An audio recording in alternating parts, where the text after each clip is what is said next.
航转来走。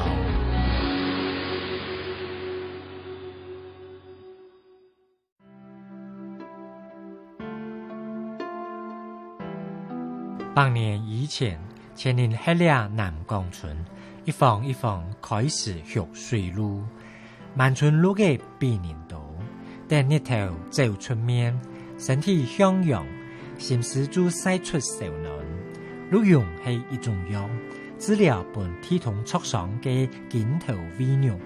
加比咩做得合藥嘅，一比一貼，安慰難頭骨傷嘅潛思。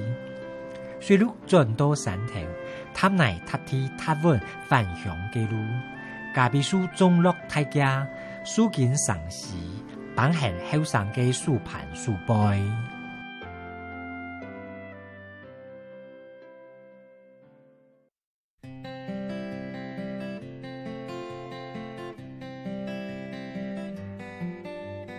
南投县国姓乡南港村，海拔600公尺的林地，这里可是台湾水路的原生地。而南港村从100年前开始，客家先民就在这儿以人工方式饲育水路。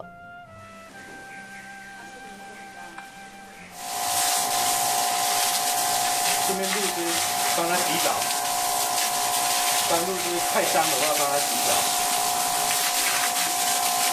对，大家喜欢玩水。个头不小的供水鹿看到水柱就乖乖站着，仿佛在享受 SPA。水鹿与人之间早就有着无可取代的默契与情感。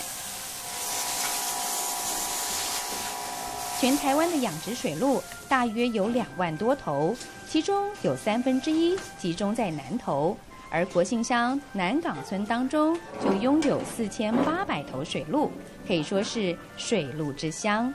为什么客家先民会在国姓乡养殖水鹿、贩卖鹿茸呢？说起来，其实有一段神奇的小故事。是因为我们客家人客家人对我们这个八公就非常的敬仰，客家人对这个大自然非常的敬仰，所以说每到一个地方新的地方都会土地都会设边都会设一个伯公，就是我们讲的八公会设一个那个八公来保护我们这个土地，能够让我们丰收。因为当初早期的时候没有很多人，然后经济也很不好，所以说要筹措这个建庙这个事宜了这个开基这个土地公这个事情可能就延误了很久。那后来就是有听说有一个，这个是祈祷讲，听说有一头鹿就是公鹿，它长了一个绒然后就跑过来我们住宅周边附近在显晃嘛。然后后来我们祈祷就是决定开会，就决定说我们既然这样的话，就把它抓起来，然后来圈养，然后把它采下来。那刚好这个采下来那一对鹿茸就可以刚好建我们这个开基这个土地公庙，仿佛是老天爷给的一个讯号。从此南港村就与水鹿结下了不解之缘。每年3到5月是当地鹿农采集鹿茸的季节，许多熟门熟路的观光客都会趁这个时节上山，抓紧时间购买新鲜的鹿茸。每年这个季节在采收的时候，我都会过来。新鲜的鹿茸就大约是这个时候开始采收。其实这边的品质真的不错，我常年都有在吃。采收下的鹿茸对于鹿农来说是珍贵无比的宝贝，自古以来也被人认为是滋补身体的上好中药材。新鲜鹿茸难得，当然吸引客人来访。南港村现在看似繁盛的养鹿事业，其实在921大地震后，产业没落了一段时光。921地震发生的时候是21年前，当初我人是不在家乡的，是在台中那听我爸爸我妈妈讲，就是它的震动非常的厉害，连带我们家这里的这个广场都被震的那个地面都龟裂，而且都凹凸隆起嘛非常严重。那我们养殖业，我们鹿农住在这个9份23下的部分，那个也全部都瓦解被崩塌掉。那所以说有298头的鹿都跑掉，或者是被淹埋。这一部分就损失很惨重。一场天灾让南港村的鹿农面对最严峻的挑战，但没想到却也因此凝聚了家族的团结心。921大地震过后，许多游子返乡重振养鹿产业。2008年，原本是室内设计师的刘守正，在中国发展事业有成，因为父亲健康出现了警讯，身为长子的他决定抛下事业，返乡接手养鹿场的工作。因为是以前有在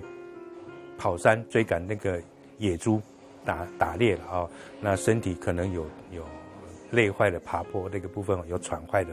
他的肺部就没有那么好，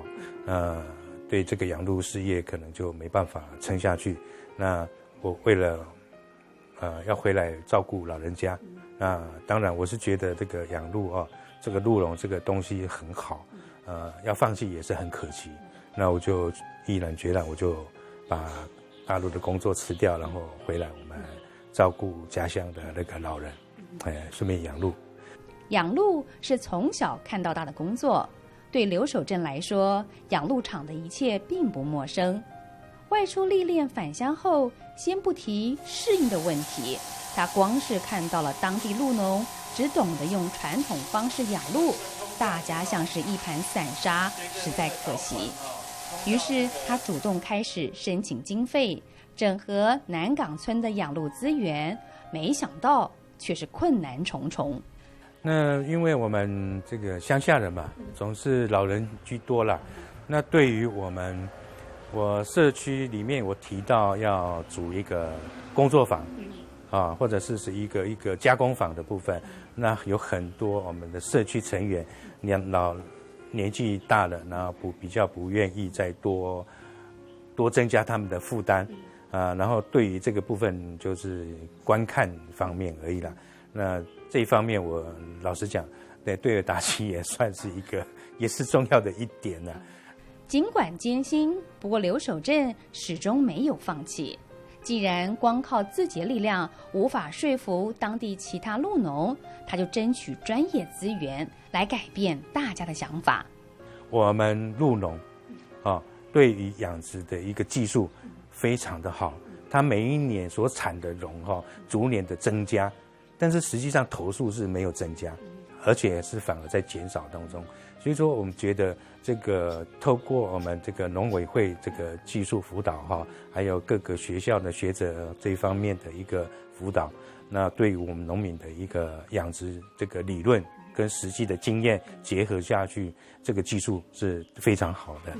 技术提升，产量增加还不够，饲养水鹿的人道观念和环保意识若不能抬头，水鹿养殖也很难成为永续发展的产业。于是刘守正率先结合科技记录水鹿生长。我们都会有做这个标章，客人来看的话，他手机一扫描就可以马上知道出这只鹿的生长情况。除了养殖，产业要如何与这片土地共生也很重要。因此他以环保方式处理水鹿排泄物，成为示范鹿园。我们这个冲下去随着那个导管冲到这个底下田里面有一个注意分离机，也注意这个分离机把那个鹿粪刮起来然后尿液就抽起来灌溉我们的鹿场。那这个部分是提供给我们所有的养鹿户做一个示范这个示范就是把这个污水不要直接排到这个河川就是把它做一个循环再利用然后回归于我们的这个牧草田灌溉以后然后这个皮塘底下会有养鱼，然后再抽水把皮塘的水抽起来再冲水，再当一个冲洗的一个干净的水，类似这样子一个循环。那对于这个整个我们的环境的污染就是避免一个这样子的污染。在刘守正的示范与奔走下，国姓乡的鹿农终于团结起来，展现更大的力量。基本的养殖技术与环保概念已经提升，那么接下来就是如何行销。在国兴乡公所与当地鹿农一同激荡下，鹿茸现在已经不只是中药材当中的一位。会养鹿的人，让他专心在养鹿，哦，会行销的就专门行销。啊，地方创生最重要就是成立由地方的养鹿协会成立一个农企所，哦，来共产共销，哦，来加上政府部门的一个介入，来让技术提升，哦，让它的一个产品能见度更扩大，哦，那还有一个未来加工的方式也是一个重点，我们不能老是用传统就是鹿茸配合中药来泡酒，我们可能要学习基金的做法，还有韩国正官推人参的做法，就是把消费的族群向下延伸，让年轻人也能够接受。所以一些比较小包装的，一些没有酒精含量的，但是对身体确实相当有帮助的东西，我们都是未来要开发的一个生技产品。比如说面膜，比如说那个鹿茸的精华液。在公部门的资源挹注下，鹿茸的前景变得更明朗，不受限于传统概念，创新的想法，与时俱进的做法，让国兴乡的鹿茸产业年产值上看2亿台币。不只追求产品的改变与多样化，既然国兴乡是水鹿的原乡，未来留守镇计划让游客能够进一步亲近水鹿，发展成为观光资源。我个人就是以我私人的农企业，就先捐助我们这个土地出来供我们这个开发我们这个水鹿体验区。因为我发觉去年我们办了一个水鹿体验，兼这个921这个国家地震导览这一部分我是发觉我们的水鹿体验是非常的缺乏，而且这个设施设备都不够，那我才会建议这个创生计划当中就是把这个纳入进去。那很高兴能够得到这个农委会这边的一个补助。那所以说我这一部分会结合我们社区一起来创办这个推展永续的一个我们的南港这个水鹿体验跟导览这样子。不止水鹿体验，事实上每年3月中旬采茸季节登场的鹿神祭，早已经是当地鹿农心目中兼具传承与创新意义的客家祭典。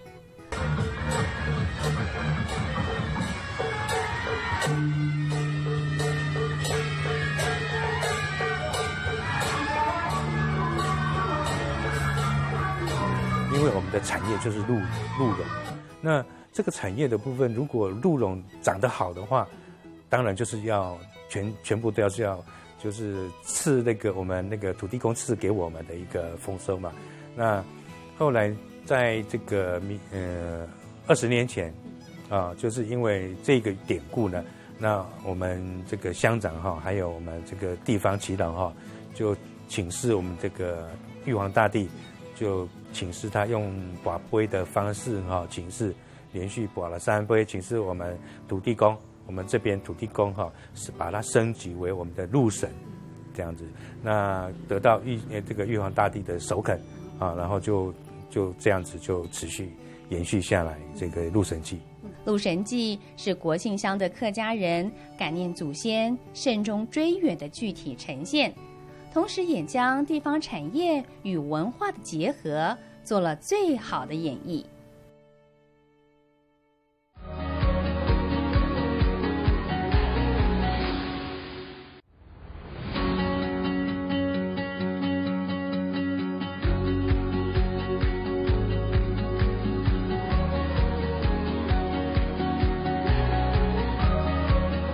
行转乃州。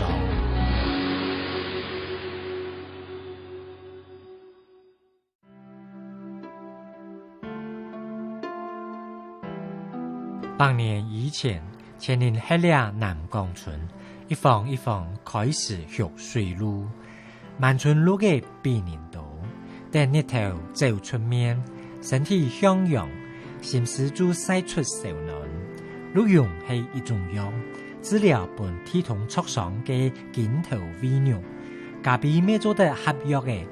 一比一貼，安慰難頭骨傷嘅潛思。水路轉到山頭，塔內塔梯塔穩返鄉嘅路，加比樹種落大家，樹根上市，綁喺後生嘅樹盤樹背。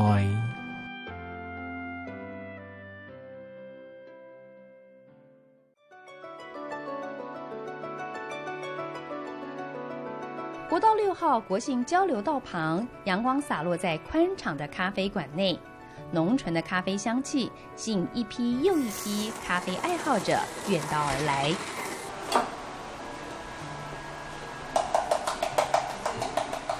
研磨、手冲均匀的咖啡粉颗粒，还得搭配上适当的水温，一滴一滴耐心淬炼，才能够成就一杯香醇浓郁的精品咖啡。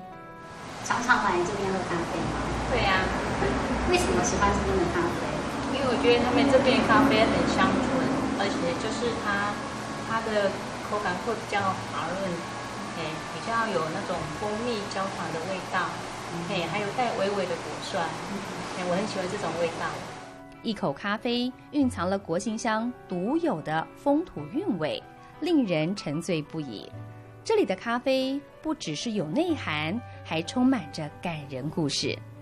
一颗颗有故事的咖啡豆是老板林延谦在国姓乡的高山上亲自栽种。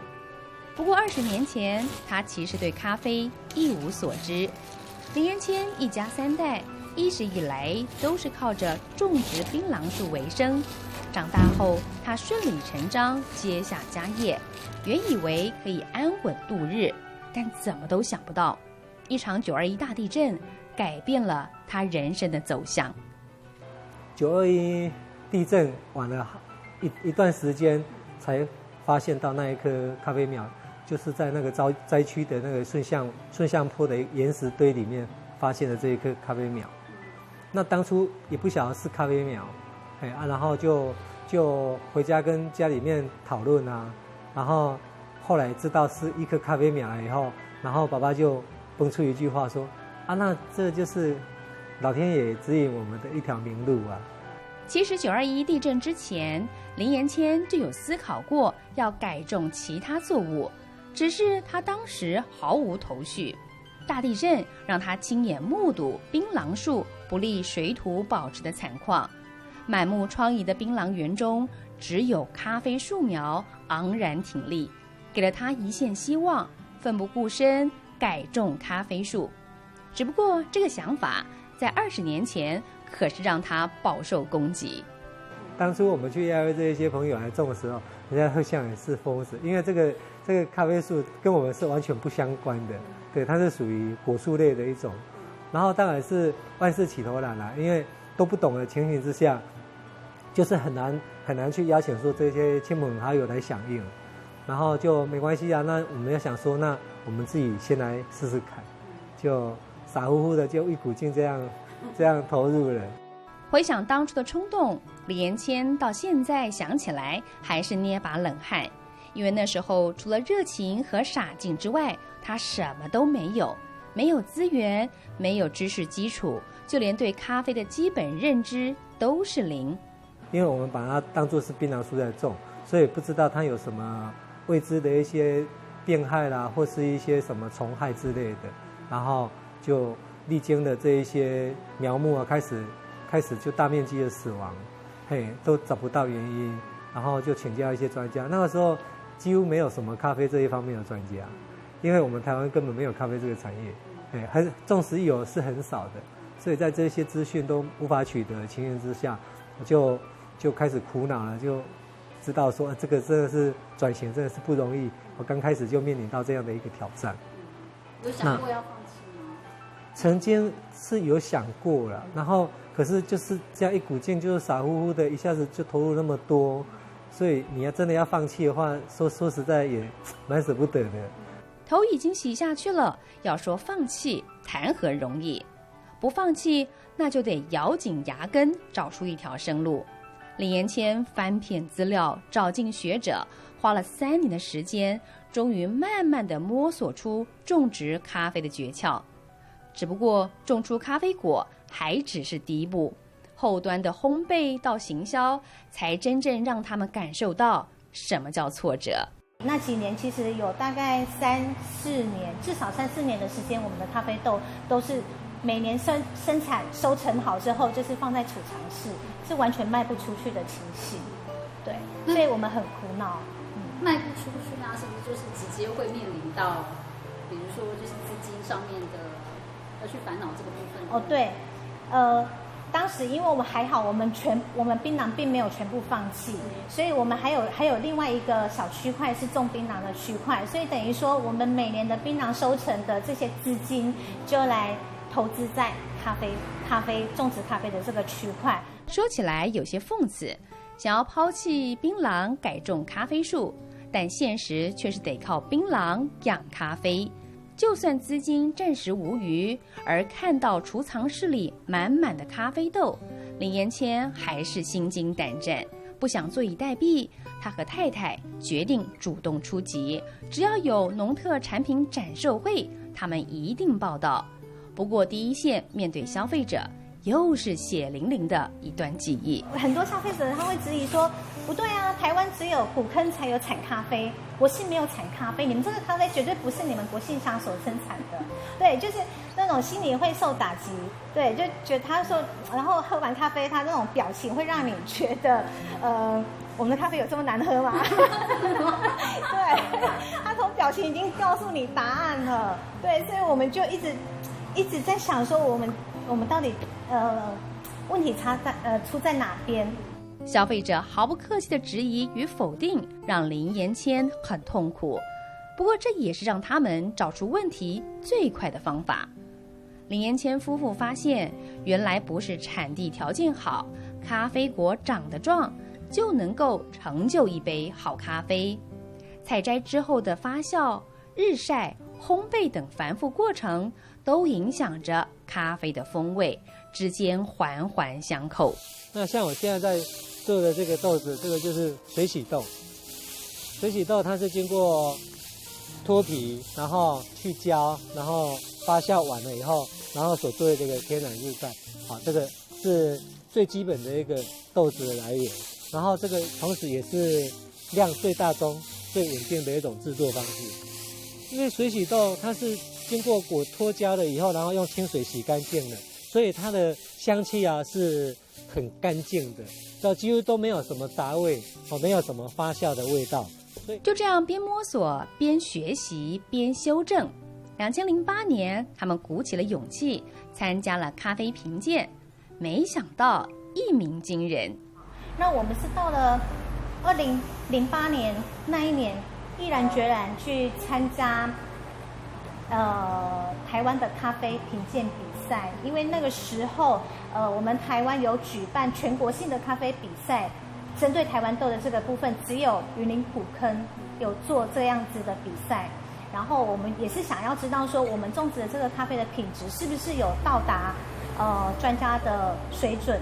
对，所以我们就在2008年就带豆子去云林古坑做全国的咖啡评鉴比赛。结果没想到在2008年那年居然拿到了全国3等奖。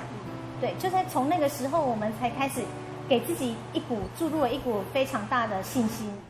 之后林延谦种植的咖啡豆年年在全国性大赛中获奖，声名远播。从这一刻开始，南投国信乡的咖啡终于有了知名度，并取得全台唯一的咖啡产区认证标章。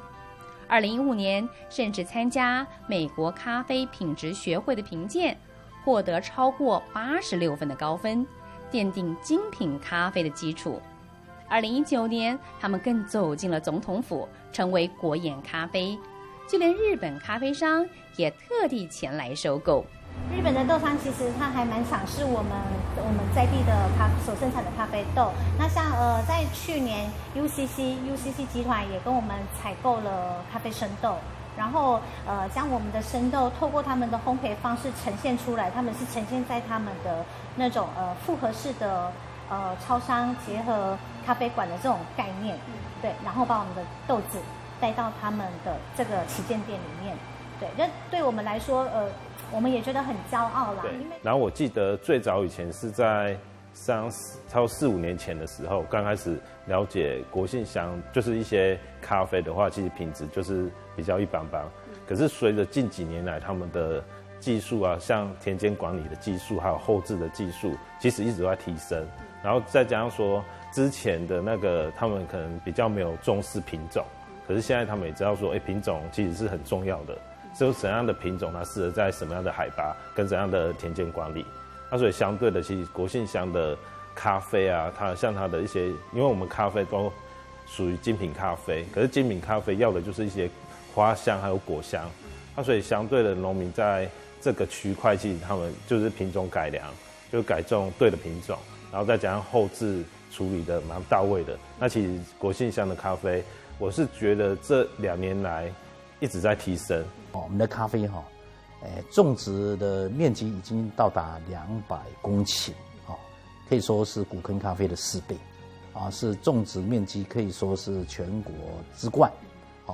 那产值也来到了1.4亿左右，那生豆的量也到达200公顷。所以说我们的咖啡在发展一些附加价值加总起来，已经到达2亿了。从种植、发酵、烘焙到餐桌，林延谦一条龙种植的咖啡豆稳定获利，吸引当地许多农民跟随他的脚步，加入咖啡产销班。现在南投县国信乡的咖啡树种植面积居全国之冠，以种植阿拉比卡咖啡为主。尽管已经做出了成绩与口碑，林延谦在海拔1000公尺的咖啡园中，仍然不断实验调整品种。这个就是闻名天下的一季咖啡，这样结实累累的，这样红彤彤的果实，看起来就让人家心旷神怡。对，因为这个品种它是属于很优质的品种，目前我们台湾有种植的并不多，所以我这里种植出来的也算是一小部分而已，并还没有很大的一个量化。那它的特色就是喝起来比较不像咖啡，它喝起来有一点，就是有一些荔枝啦、水蜜桃啦这一些水果、热带水果的这一些香气，所以它就会比较跳脱传统的那一些咖啡的一个风味。穿梭在咖啡园间，熟练嫁接不同品种的咖啡树苗，林延谦希望能为国信乡找到更具有特色的咖啡品种。而太太彭洁如也努力取得国际咖啡杯测师的执照，增强自己的咖啡评鉴能力。夫妻俩齐心协力，扭转了当地农民的命运，对于当地的生态与水土保持更带来极大的贡献。一场天灾翻转了国信，鹿神的召唤串联一群鹿农，珍贵的鹿角扭转商机。大地反扑转种咖啡，土地烘焙的每一滴浓醇香，展现人与自然共存的美好。